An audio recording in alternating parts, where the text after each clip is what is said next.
Hello, everyone. Thank you for being here today. Just going to give everyone a minute to connect their audios. See, we have a few more people coming in. And if everyone could stay on mute, I'll mute people who aren't muted, just to avoid any background noise. That would be great. Excellent. Okay, I'm going to get started. My name is Marissa Sear. I am Chief of Staff for Housing Assistance. I just started in this role a couple weeks ago, but excited to be here. And we're excited to be doing this new series for municipal leaders, and specifically this session today about Housing Trusts 101. And we have some great speakers to hopefully give you an overview of how trusts work, and also looking at some specifically how they were set up in a few towns. A couple just housekeeping items. So firstly, if everyone can put in the chat just the town they're representing or their town they're from, that would be great, so we know who's here. And we're also recording this session. So we did have several people say they couldn't attend but wanted to access the recording later. So we will be sending this out afterward. We'll probably also perhaps have it on our website for people to access. So just so everyone knows, this is being recorded. Yes, and we will have time for questions and answers at the end. You can also, put questions in the chat box as they come up, or you could also use the raise your hand feature if you want to ask questions directly during the presentations. And I think that's all of my housekeeping items. So I'm going to hand it over to David Quinn, who is the Director of Housing Development for Housing Assistance Corporation. He's going to kick us off and give us a little Housing Development 101 information. So David, I'll hand it over to you. Excellent, thank you. Good evening, everybody. Again, my name is David Quinn. I'm the Director of Housing Development at Housing Assistance Corporation. I'm just going to quickly share my screen here. Okay, there we go. Yeah, so I was asked to give sort of a high-level overview of housing development and sort of how housing finance works, with the idea that this would be a good lead into a discussion about how local funds can be used, and specifically through housing trusts can be a part of that equation for different types of housing development. So obviously this is a topic you could probably do a whole college course on, and I'm doing it in 5 to 10 minutes, but hopefully this sort of sets us up for a good discussion about the use of local funds and how to be the most effective. Okay, next slide. Hold on here. There we go. Okay.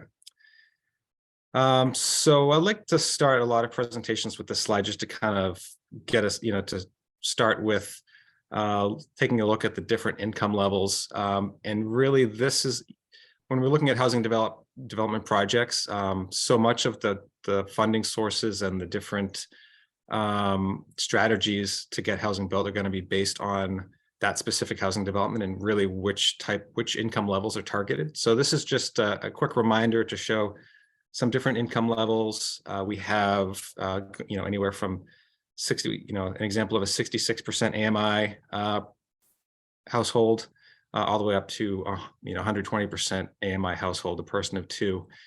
And so what we'll talk about when we go through some of the different strategies for housing development is, in general, the lower the income level that you're targeting with a specific development, the more state and federal subsidies that are going to be available.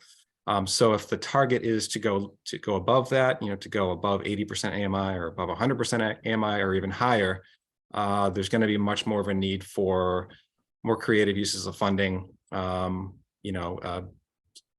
looking at housing trusts and looking at AMIs, having those funds be available to income levels that are above sort of the standard state subsidized types of housing development. And really quickly, this is Housing Assistance Corporation's housing development pipeline right now. And you can see we do have a couple of different types of housing in the pipeline.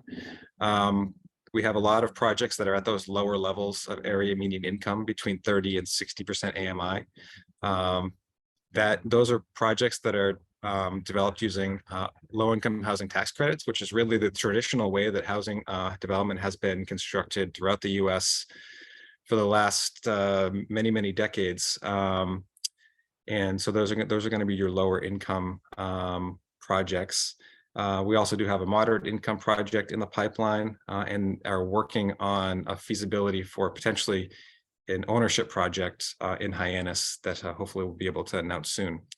So each of these different types of housing is going to have a different stack of funders. And then, and the municipalities are going to have a different role or a different contribution depending on what type of housing and what income level they're targeted at. So traditional affordable housing, this is low income housing, tax credit funded housing. This is probably the most common type of housing that you'll see in your community because it's the best incentive really to target the subsidy for the lowest income levels. So this is a program that is funded from the federal government through the state that provides tax credits that are distributed by state agencies. These projects are highly subsidized. They're really targeted at the lowest income levels. And it's an extremely competitive application process. So it can take many, many years at times for some of these projects to get off the ground. And so I'm sure many of you on this call are familiar with these types of projects, that maybe have been built on town land or in your community. And this is an example in the photo in the background of a project we're about to break ground on in Bourne. It's about 40 units, so that tends to be about the size.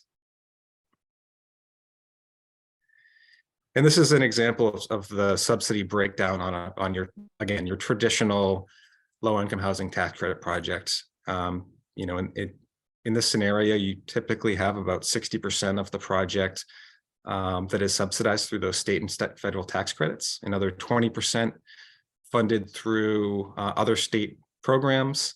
There is a private loan that's the developer would take out based on the rent revenue, but because the rents are so low, that's really a small slice of the pie. And then of course, local funding comes in as a piece of this project, of these deals as well. Typically, local funds are required to really be competitive in applying to any of the state funding sources. So it is really mandatory these days if you want to be competitive for tax credit funding at the state. But you can see there's a lot of state and federal funding in these projects. So the slice of the pie that's going to be looking for local funds is pretty small. So I wanted to explain sort of the traditional tax credit funding breakdown, because a lot of communities are talking about doing things and targeting income levels that are different than this. And if that's the case, you have a big piece of the pie that goes away. And so you really need to think creatively about how these projects can be funded without that huge piece of the pie being the low-income housing tax credits. So this I think is where there's a good stepping off point to talk about housing trusts, because I think the creation of housing trusts can be an important part of that, to craft a funding source that might be able to respond to a wider variety of income levels and housing types than sort of the traditional state and federal funding sources. So again, I told you that was going to be quick. That was really, really quick for Housing 101, but hopefully it gives you a sense of some of the funding involved. And I think I'm turning it over to Rob Brennan now, if I see him. Yes. So I'm going to stop sharing my screen and turn it over to Rob to kind of introduce housing trusts. Great, thank you, David. My name is Rob Brennan. I am an attorney turned developer, back practicing as an attorney and working with organizations like HAC. I'm one of the founding members of HPCC. So I work with both nonprofit and for-profit developers on moving good projects forward on Cape Cod. Our office, my law firm, Smolek and Vaughn, has offices both off Cape in North Andover, and on Main Street Hyannis at 255 Main Street, the old Furman building. So I'm going to be giving an overview of the Municipal Affordable Housing Trust structure and statutory provisions. And I'm actually going to drop into the chat right now a link to a very good guidebook that much of this information was taken from, and you all be able to access it and dig deeper into all of these areas. So let me just share, and we'll step through this. You all see that now? Yep. Yeah, we can see Great. it. So municipal housing trusts have been around for a while. Prior to 2005, they were mostly found within cities that had under the state, various state statutes, broader power to get involved with housing, to support housing. Prior to 2005, towns that wanted to establish municipal housing trusts had to do so through an act of the legislature, commonly known as a home rule petition. But in 2005, Mass General Laws, that should be MGL, not MGH, Mass General Hospital, although sometimes when you're dealing with housing, Mass General Hospital feels more appropriate. But Mass General Laws, Chapter 44, Section 55C, is what governs the creation of municipal housing trusts on a town level. It was amended, the statute was amended in 2016, and broadly lays out what trusts can do, who can serve on the trust boards, and the powers that the trust can exercise. I'm just gonna advance. So the Municipal Housing Trust Fund law allows municipalities broadly to do a few things: collect funds for affordable housing, set those funds aside, separate from the general municipal budget, and to use those funds to create and preserve affordable housing. Some examples: providing financial support for the construction of affordable homes by private developers, either nonprofit or for-profit, to rehabilitate existing homes for conversions to affordable housing, to increase affordability in new housing development projects, essentially buying, more affordable units, from a developer that is moving forward with the project of scale. And also to take surplus municipal land and buildings and to make them available through an RFP process for the development of affordable housing. Also, previously, we had under Mass law deed restrictions, affordable deed restrictions with expirations. And so for older developments where you had expiring affordability restrictions, another power for municipal housing trusts is to buy a further restriction. And then just broadly, support rent assistance for low and moderate income households. So these are some of the broad, examples of the broad powers that are laid out in the statute. Where can those funds come from? And so the Municipal Housing Trust Fund Act allows municipalities, as I said, to collect those funds. Common sources include Community Preservation Act funds. That's the most common.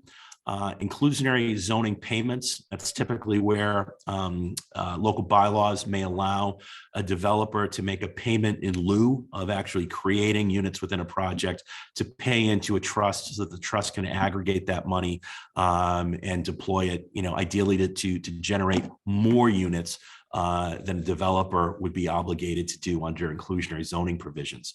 Also for, to apply funds on a negotiated developer fees, typically referred to as impact fees, to take funds out of the municipality's general fund when they're available, to apply proceeds from tax title sales and payments from other special bylaws and ordinance. Cell tower leases is another that's been employed by municipalities, where you put a cell tower onto municipal land and dedicate those lease payments toward a trust for use for affordable housing.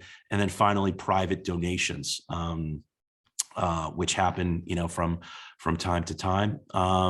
Those are the sources. Who can serve on a board? The law requires a board of trustees, right? So those of you who may serve on other nonprofits familiar, with the board of trustees and their typical powers. Statute specifies a minimum of 5 members, but no maximum limit.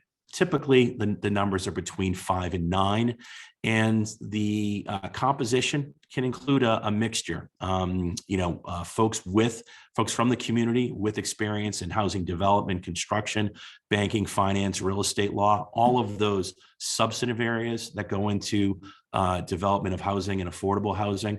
So having the board be able to serve not just as an appropriations committee, but as a committee that can provide guidance and recommendations, can come up with, identify their initiatives based on what they're seeing, what they're working with in the community.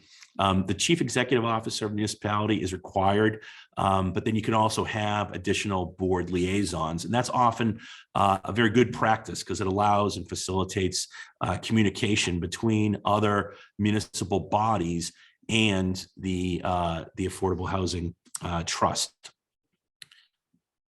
What powers can the trust exercise? Well, before getting to powers, the question is often best asked, what's the intention? What is this trust trying to achieve? And all of this, by the way, gets memorialized by adoption of a general bylaw. Just as other municipal bodies are created under the general bylaws of a town, so too with the Affordable Housing Trust. A best practice that you'll see in the MHP guidebook is to start with a visioning statement. What is it that we as a community are trying to achieve through the creation of an affordable housing trust? And this is an example, provided in the guidebook of, an expression of a mission statement, to guide the work of the trust going forward, as well as, shaping and enumerating, what the powers are going to be and the roles are going to be in that bylaw.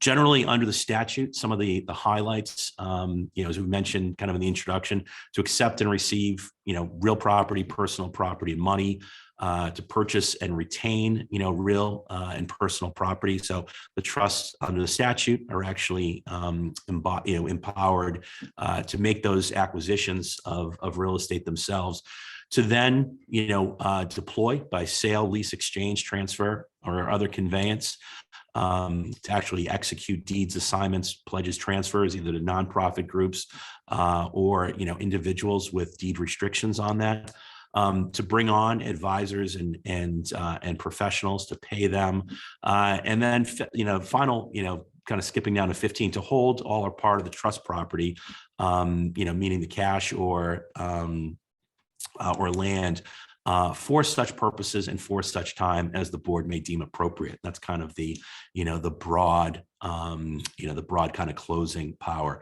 So this is, kind of 1 through, I think, 15. It might go on to 17. Not all of these powers need to be adopted. It's kind of a menu. You can pick, choose. You can expand it and revise it from time to time, but the statute does lay out, kind of a broad range of powers that, consistent with, the visioning. What are you actually trying to achieve through operation of the trust? Which powers, make sense? And again, that may change over time.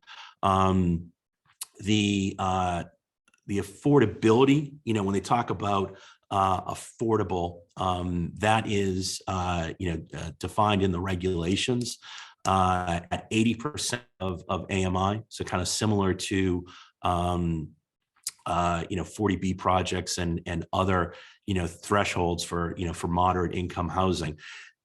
That is what's prescribed in the statute. You're going to hear an example of ways that you can go beyond that. But so I just wanted to ground, when we're talking about affordable housing under the statute, what the presumption is, and that is up to 80% of AMI. As a municipal body, trusts are subject to the same other statutes that all other municipal bodies are. Chapter 30B with regard to disposition of any assets, and that would typically involve a an RFP, process, made, public bidding, public proposals. Chapter 7 is known as the designer selection law. That really governs bringing on expertise. How do you select and how do you qualify the folks that you're working with? Chapter 149, governs municipal contracts that are undertaken for any kind of work. And then finally, 268A is the conflicts of interest law. So those serving on a trust are subject to the same conflicts of interest requirements and training and restrictions as all other municipal employees and bodies. So this is a really quick overview, I know, of the mechanics of a trust. Again, the link to the MHP guidebook is a very good resource. I'd also, be happy to field questions outside or within this. But my email is up on the screen for those if anyone wants to capture it. So with that, Marissa, I'll turn it back to you. Thank you, Rob. I think next up we have Tucker Holland. So Tucker, if you want to introduce yourself and talk about what you have done in Nantucket, that would be great. Absolutely. It's a pleasure to be here with everyone. And thank you very much to David and Rob for kind of teeing things up very well. I guess I'll talk about a real world example in Nantucket. We established our Affordable Housing Trust in 2009. And I guess I'll mention when it was originally established, it was a board of 7 members in line with what Rob was outlining there. But the way it was originally established, all 5 of our select board members were on the trust in addition to 2 at-large members. And I will say that system did not work well in Nantucket. Select board members have a lot of responsibility as it is, and it was a very ineffectual trust for several years. So in 2014, I believe it was through a home rule petition, we modified the makeup of our board. So today, it still is a 7-member board. There is 1 select board representative. It is not necessarily the chair, but there is 1 select board representative by design. There is 1 representative who must be from our real estate community. There is a representative from our Planning and Economic Development Board. There is a representative from our local housing authority. Then we have 3 at-large members. And I would say today we have a high-functioning board and engaged board and are doing a number of laudable things, in my opinion. The trust itself does not have its own paid staff. In Nantucket, we view it as sort of a quasi-governmental body, and I am the housing director employed by the town of Nantucket, and I serve as staff to the trust, but also have other responsibilities. Our board, our trust, I guess I'll say, has over the last few years gained a lot of community confidence such that it has become the central funding point for housing activity on the island. So generally, we have other housing organizations here, our housing authority, our local nonprofit Housing Nantucket, Habitat for Humanity. In the past, each of those organizations might have made individual requests to our Community Preservation Committee. But in recent years, we have worked with those organizations and the Community Preservation Committee to have a global view on funding for housing such that it all flows through the trust. And there are a couple of advantages for doing that. One is the left hand knows what the right hand is doing across all of these different entities that are doing good work. Secondly, it allows greater flexibility in terms of when funds are needed, that they are accessible during the course of a year, rather than having to wait for the one time a year that CPC funds are voted on at town meeting. So we found the system to be very beneficial. Over the course of the last 4 years, voters in Nantucket have entrusted our Affordable Housing Trust with approximately 70 million in local funds for the types of purposes that Rob outlined there. So we have acquired land, we have bought down affordability, we have provided loans to accelerate the production of private developer projects. We have established a closing cost assistance program that helps folks with a non-interest bearing loan at the closing on a purchase of an affordably restricted home. We have also financed actually 100% the construction of a all income restricted 22 unit rental project here, done in conjunction with the local housing nonprofit that I mentioned. So,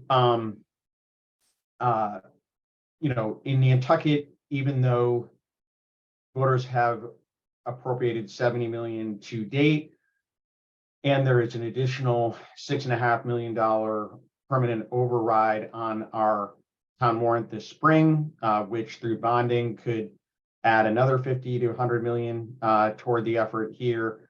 It is not enough. And, you know, looking at the list of current funding sources that Rob had shared, I guess I would be remiss if I did not mention to this group, one of the sources not presently available, but we're hoping will be soon. And I think anyone who is thinking of starting a trust might want to look into this further and perhaps do some advocacy, but there is a proposal for a real estate transfer fee to benefit housing.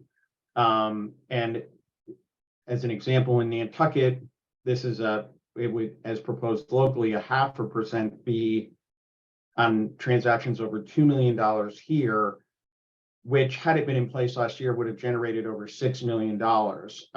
And again, those funds can be bonded with.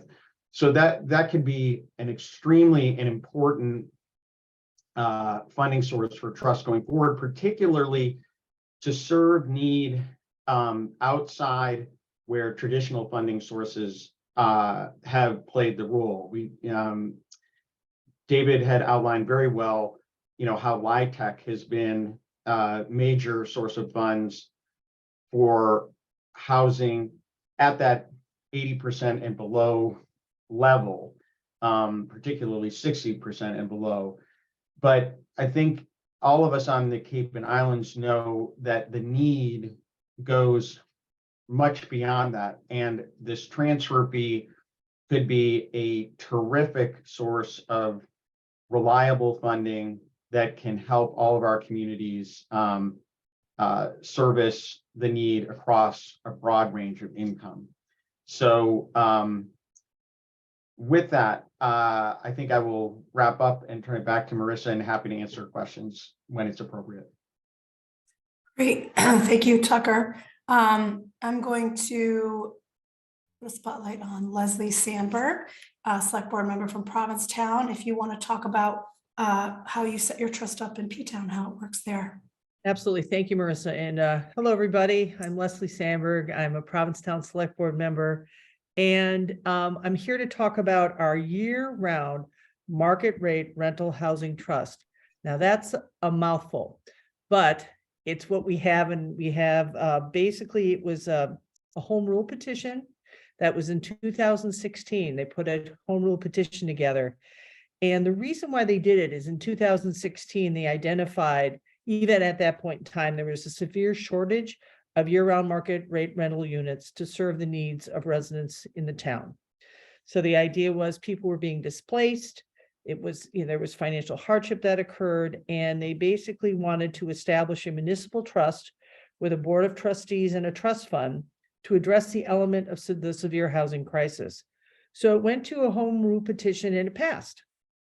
And basically the year-round market rate rental housing trust was established in 2016, the same year, into Chapter 305 of the Acts of 2016.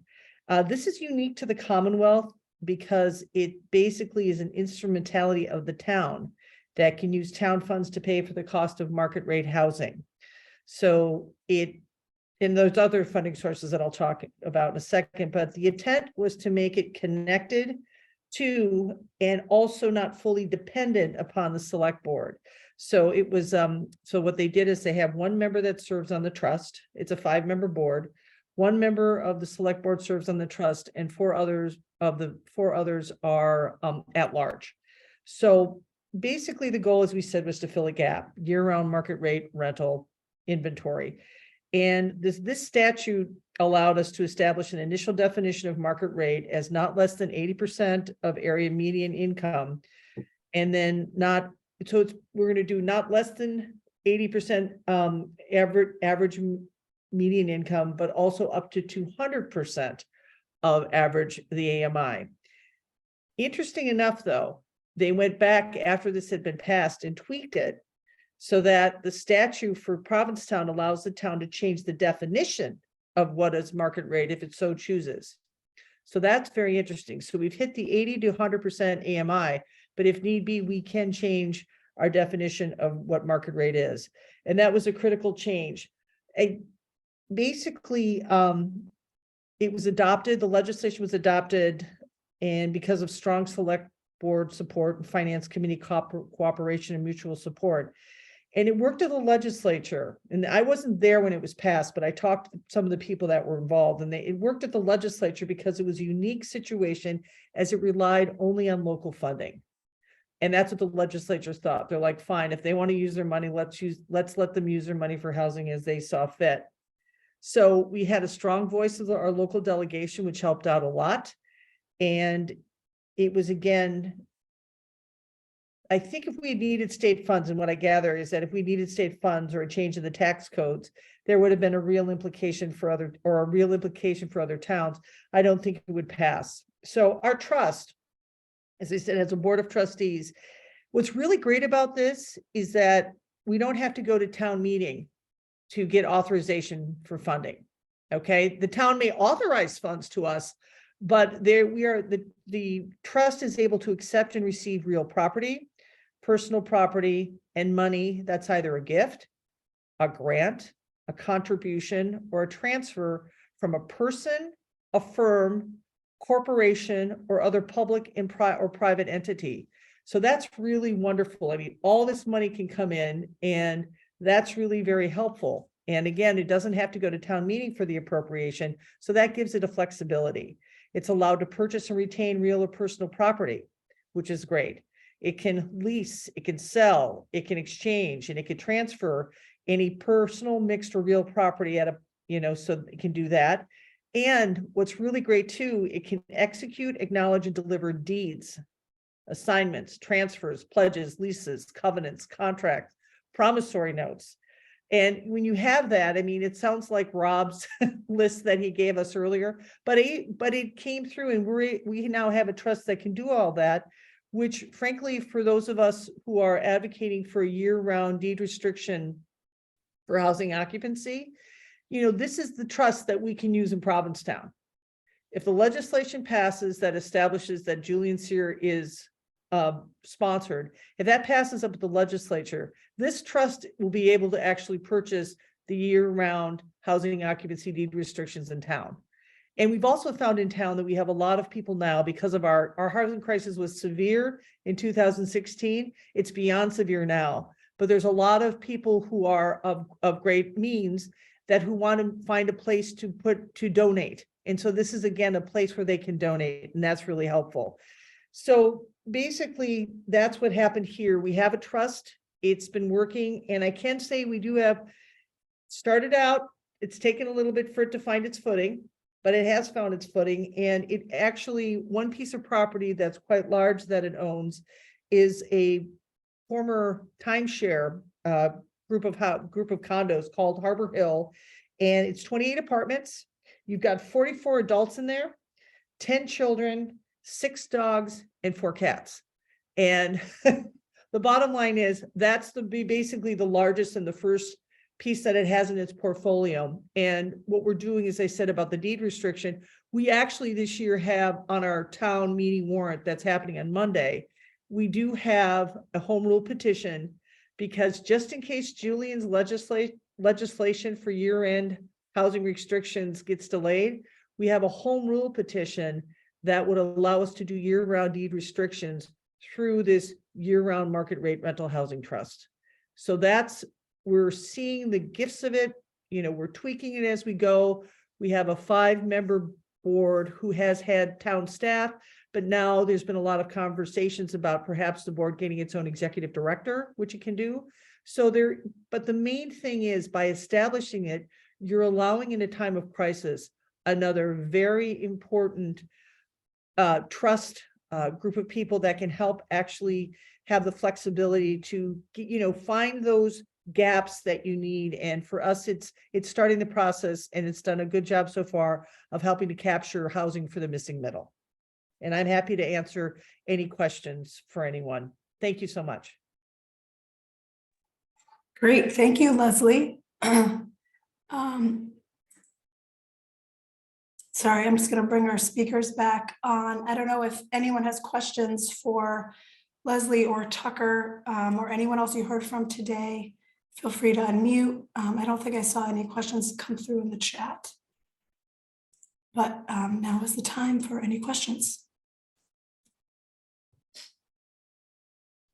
Yep, Leslie. Betty.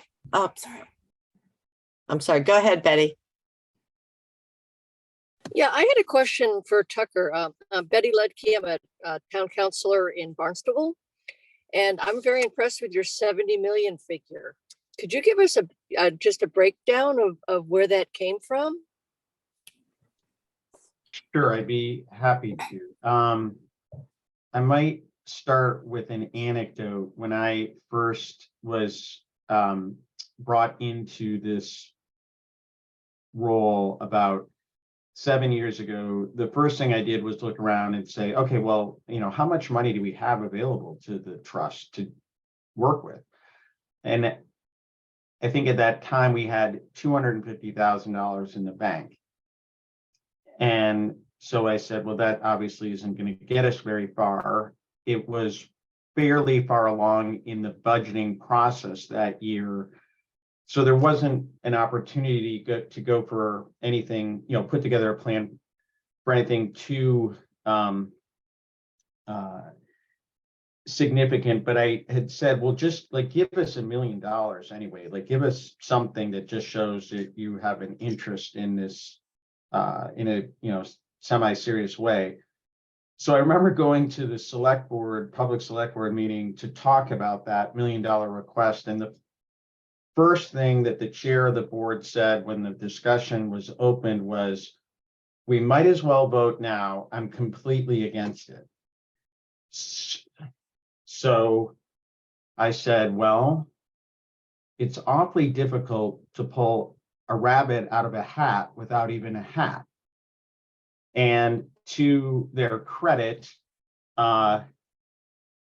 they listened and did a 180 and said, okay, we'll give you the $1 million, but just tell us what you're going to do with it before you spend it. And I said, that's not a problem.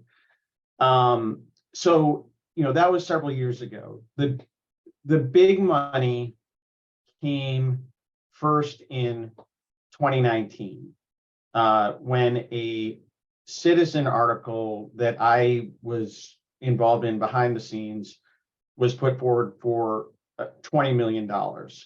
The same year, we also had gone to our CPC and asked them to do a $5 million bonding. So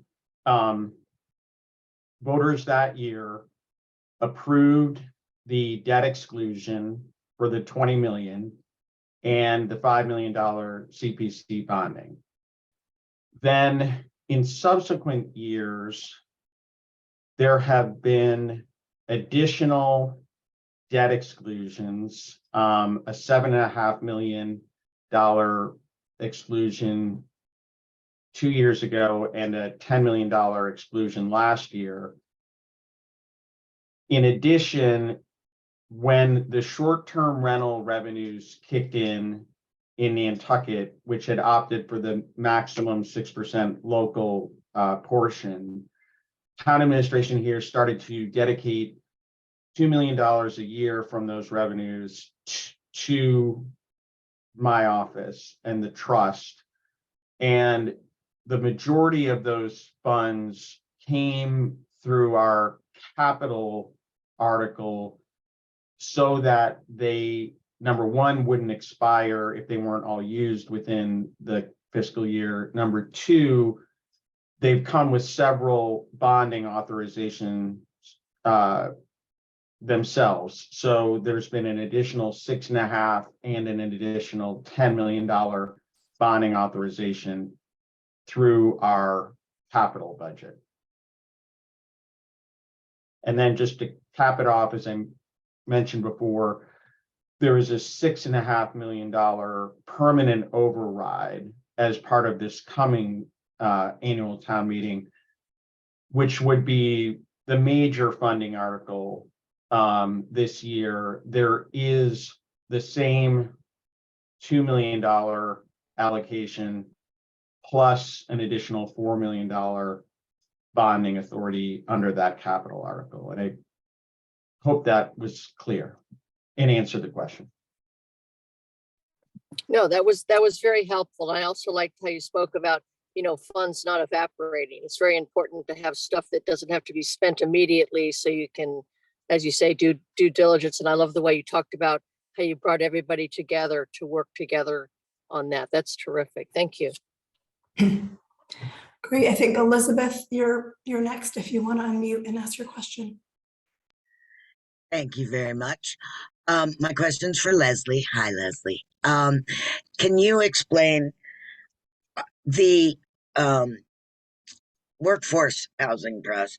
Do you have a mechanism in that trust in order to get CPC funds to use for anything that's up to 100 AMI, or do you just not take CPC funds at all because it's too confusing?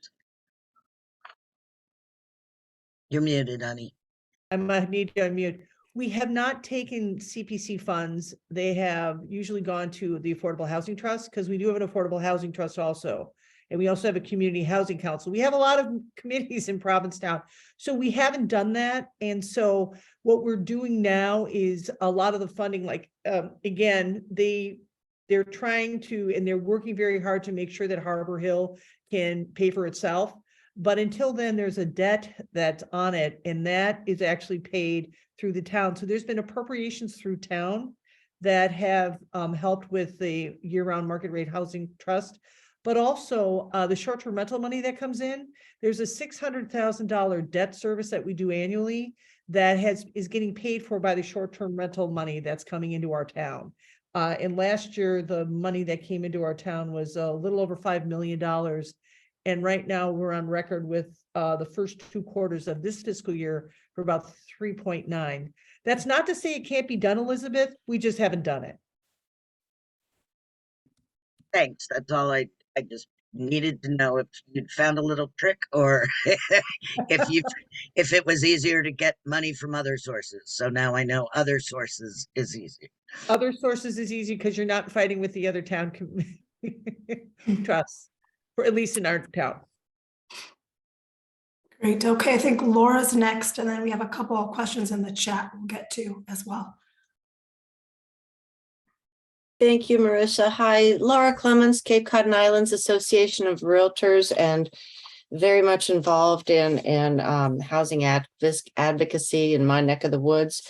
I have a question for both you, Tucker and Leslie, who have been so amazing explaining the how you have procured the funds, how you have set up these trusts.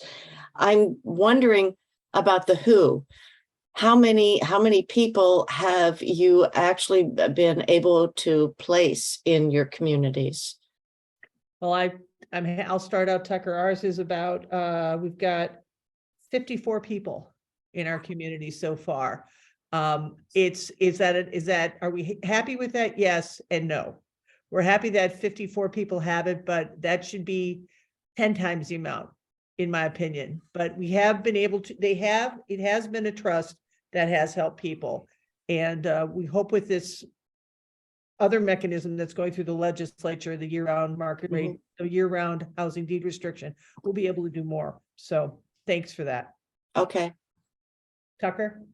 Yeah, in our case, to date, we have placed,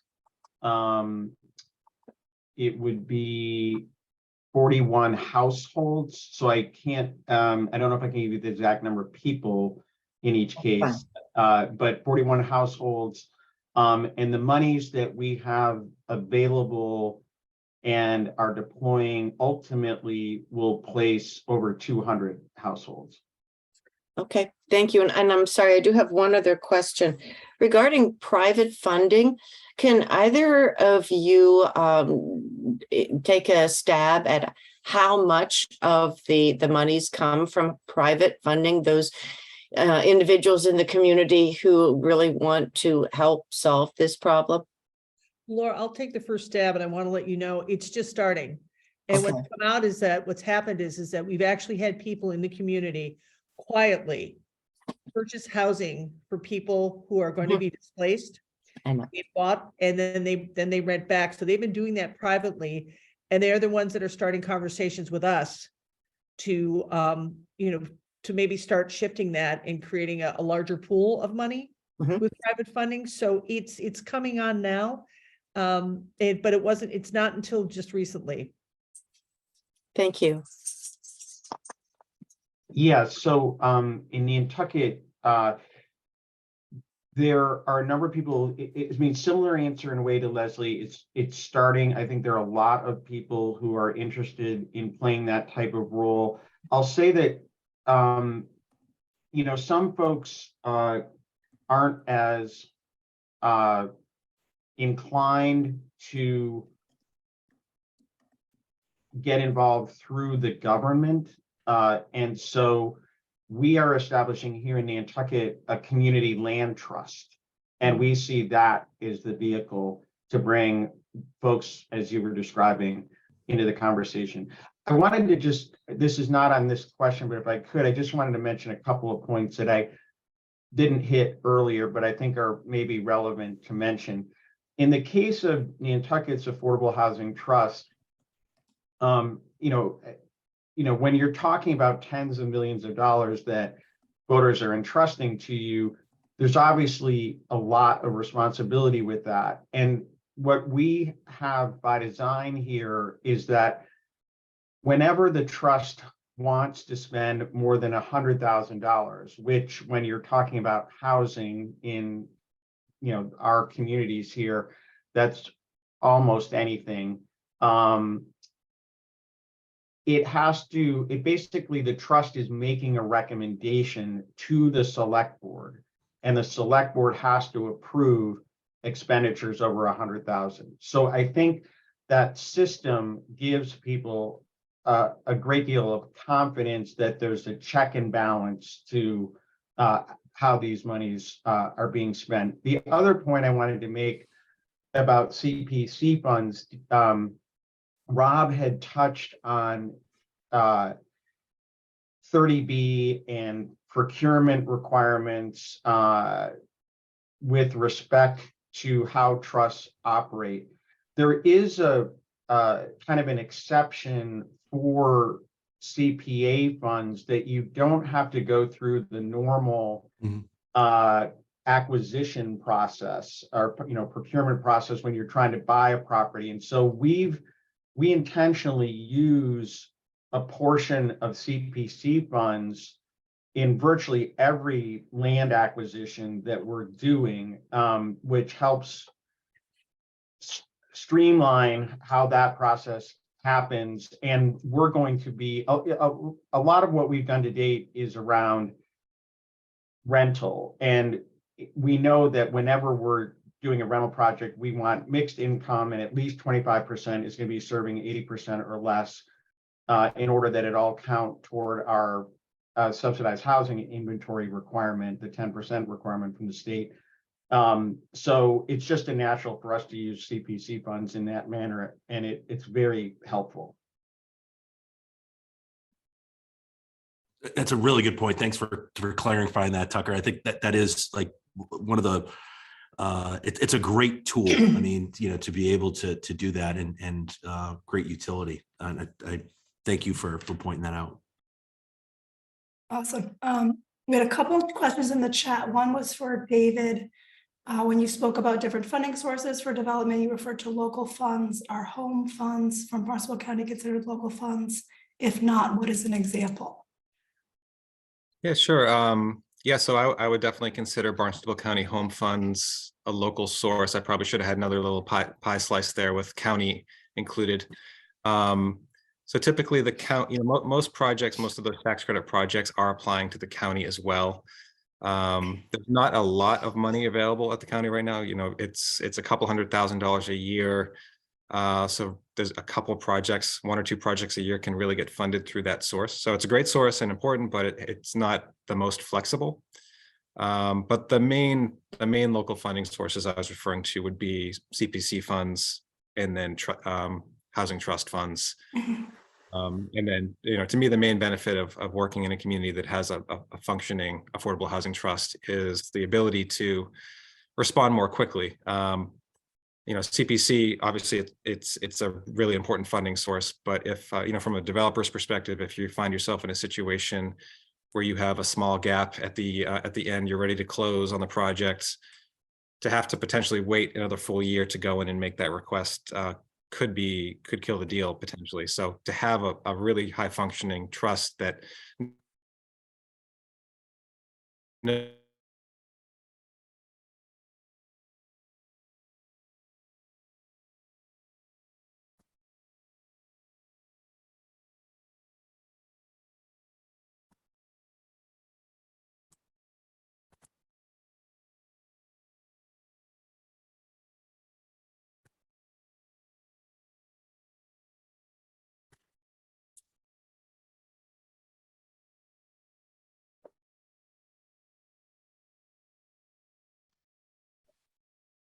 Tucker, someone's asked us to confirm our AMI levels for your trust and for mine in the chat room. And I'll just say our trust, what I want to confirm is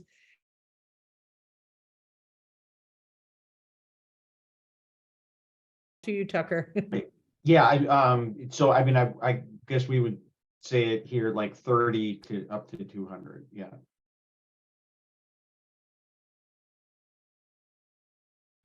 Great. I think, I'm sorry, Tucker, how do you get to 200 if it's affordable trust?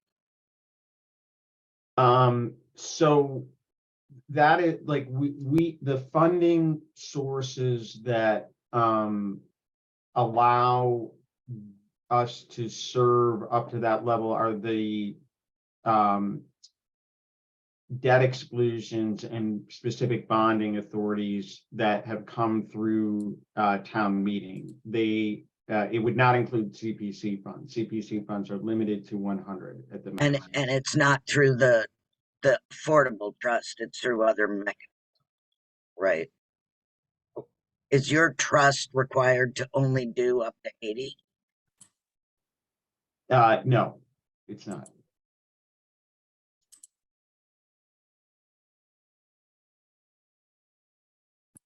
Okay. Jillian, I think, has her hand raised. If you want to unmute.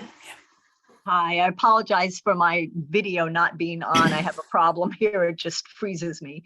And I hope you can hear me okay. That was another thing. I had a mic problem earlier too. My question was to the folks that are operating the trust. Can you tell me about some of the programs that you're doing in addition to the construction funds, but the other funds that might go towards, like for instance, rent assistance, and that's done through your trust? If you do them, I don't know. Yeah, well, Jillian, thank you for that. I'm thinking want to talk to Tucker and I, and what I'll say is we have a lot of programs for rental assistance and buy down and things all along that spectrum that we do through the town. So for our market rate rental housing trust, it was really to fill a gap. And it was that gap of 80% AMI to 200 AMI. And we have I had mentioned before, we have a timeshare. We have a property that the trust owns, and it's a former timeshare property. And it's 28 apartments with 44 adults and 10 children. And we're now looking, two things we're starting to do is that, one, we want to buy year-round deed restrictions now. And two, we're starting to talk to private citizens to accept contributions for them so that we'll be able to buy more properties. Maybe a household, a unit here, a unit there, but that's where we're at right now. I hope that's helpful to you. It is. I was also thinking about how you bring in donations that might go towards those programs. Sure, no, it's good. We can get it from many ways. We can get it, the thing is with the year-round market rate housing trust, while we're trying to move toward an executive director position to add to it, is because we can do grants, and we can get grant money, we can get gifts, we can get private contributions, and we can get them from individuals, we can get them from corporations. And also the town itself can appropriate money at town meeting. Also, we have right now with the short-term rental money, we have 5 different categories that we dedicate that money to. But one of the categories is actually solely for housing. And the year-round market rate rental housing trust can come to the select board and say, these are the different projects we have. Would you fund that? So that's another source. Does that help you? It kind of, thank you. I mean, I do think it's all about creativity and how bringing together something that works for your municipality or location. And it is, and it's also having go-getters, having people that, yes.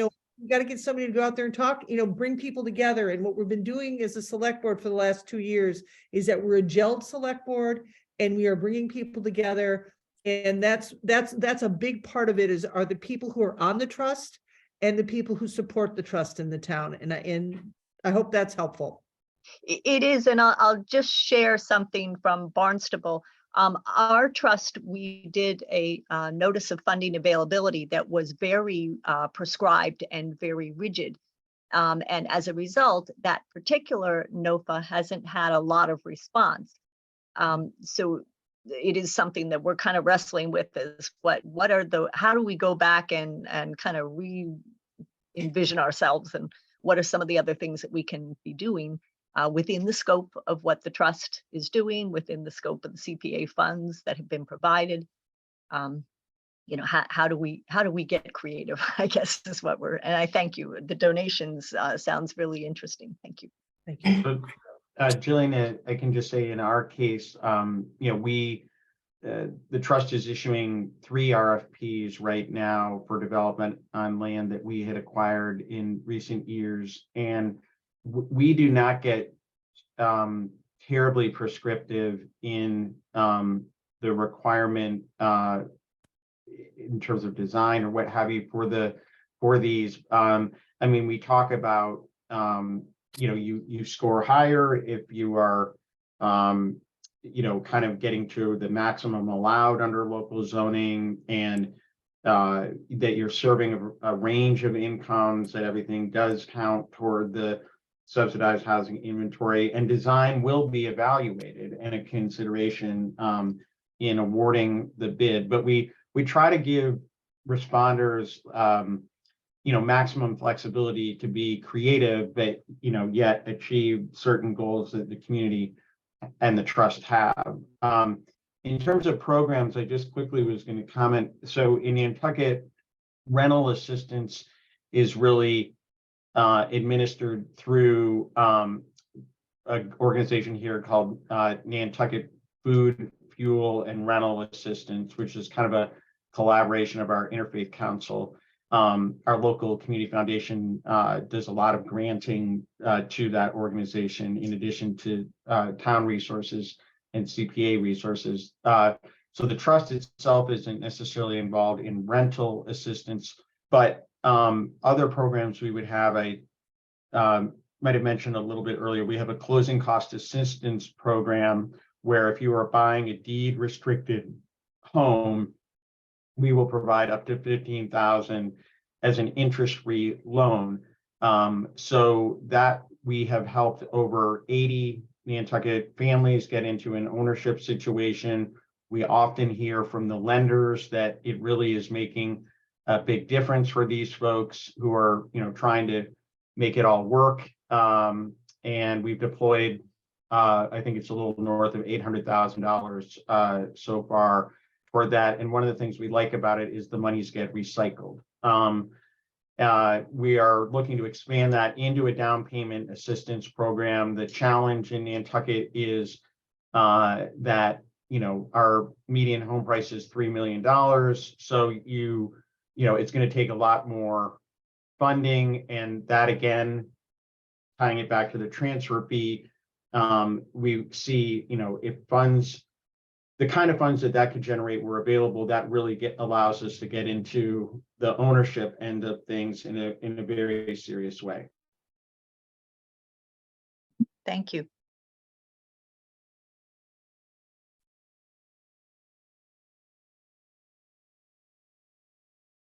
Okay, thanks. Donna Kalanick, Towner Brewster. I'm on our Municipal Affordable Housing Trust. It's a regular trust. I guess my question for Leslie or Tucker is, in the towns where there are two trusts, where there's the traditional trust working up to 80% of the AMI, and then the special legislation trust, is there communication between the two trusts? So does the town have a strategy laid out to allocate resources equally to both working on up to 80% of the AMI and then working on the 80 to 200% or whatever that special trust might be? Because, I think it's something we're going to consider down the road, but I also think there are a lot of decision points and communication that has to happen so that your resources are going to where they're really needed fairly. Right now, I think there's a lot of talk about workforce housing. Don't personally like that term. But everybody's saying, well, why can't you help people be at 100% or 120% of AMI? And yet, and that's a real need, and we all know it, but we also know that people who are at 30, 60, and 80 are struggling harder than anyone else. So I guess, how do you make that work and balance, and what type of communication is there between the two trusts? Well, Donna, first off, thank you for that question because it's very thoughtful. And I will say that, one, you have to be vigilant, in terms of the money. I'm talking only about, we've got two trusts. We've got an affordable housing trust, and we've got this year-round market rate rental housing trust. I will say right now for Provincetown, we have done some projects now that we are going to end up having in the next few years, 90 units that are going to come on. That is just 80% AMI and under. What we're lacking in, and we're not funding them to fund something else. What we're lacking in right now is what we call the missing middle, the 80 to 120, 80 to 200 AMI. And that's really what we're finding. We have for instance, I'll give you something anecdotal. We are the last town on the Cape and maybe the islands that has an all-volunteer firefighting force. We're all volunteer, it's on call. All these guys, they're aging out. And so we have to now get a full-time, fully, paid full-time force. And if you think about it, all those people who the paramedics, the EMTs, the firefighters, they're combos of it, I should say, we're going to have to get 16 people. And if they do overtime, which they will in our summer because we're crazy, they may start out with a base pay of 80% AMI, but suddenly they're not as soon as they've got some of their overtime. So we're trying to figure out how to get them housing, because right now, really it's our missing middle. That's the toughest. We're also having a hard time attracting senior municipal staffers. Finance director, and they make close to $100,000, so they don't do that. So I would say, and that's just anecdotal to let you know where our need is right now, and that that we're never going to stop looking at affordable housing for 80 and under, because what we're really trying to do in our town is find attainable housing for all income levels. So with that extra money that I spoke about earlier, with the short-term rental money that comes to the select board, it can actually, I think it's going to be about, we figure it's going to be about $1.2 million to $1.5 million a year. That actually, we're going to have the Affordable Housing Trust and the year-round market rate rental housing trust come to us and say, these are our funding priorities. And then it'll be up to us to divide it up. But that's what we hope to do for them, and to be fair to them as much as possible. And you make a really good point. We can't lose sight of one group and choose winners and losers, if you will. Yeah, so we're getting $500,000 in this budget cycle, FY24, of short-term rental tax. And really, if you're gonna fund a trust, a special legislation trust, you really do need to allocate some of those short-term rental funds, I think.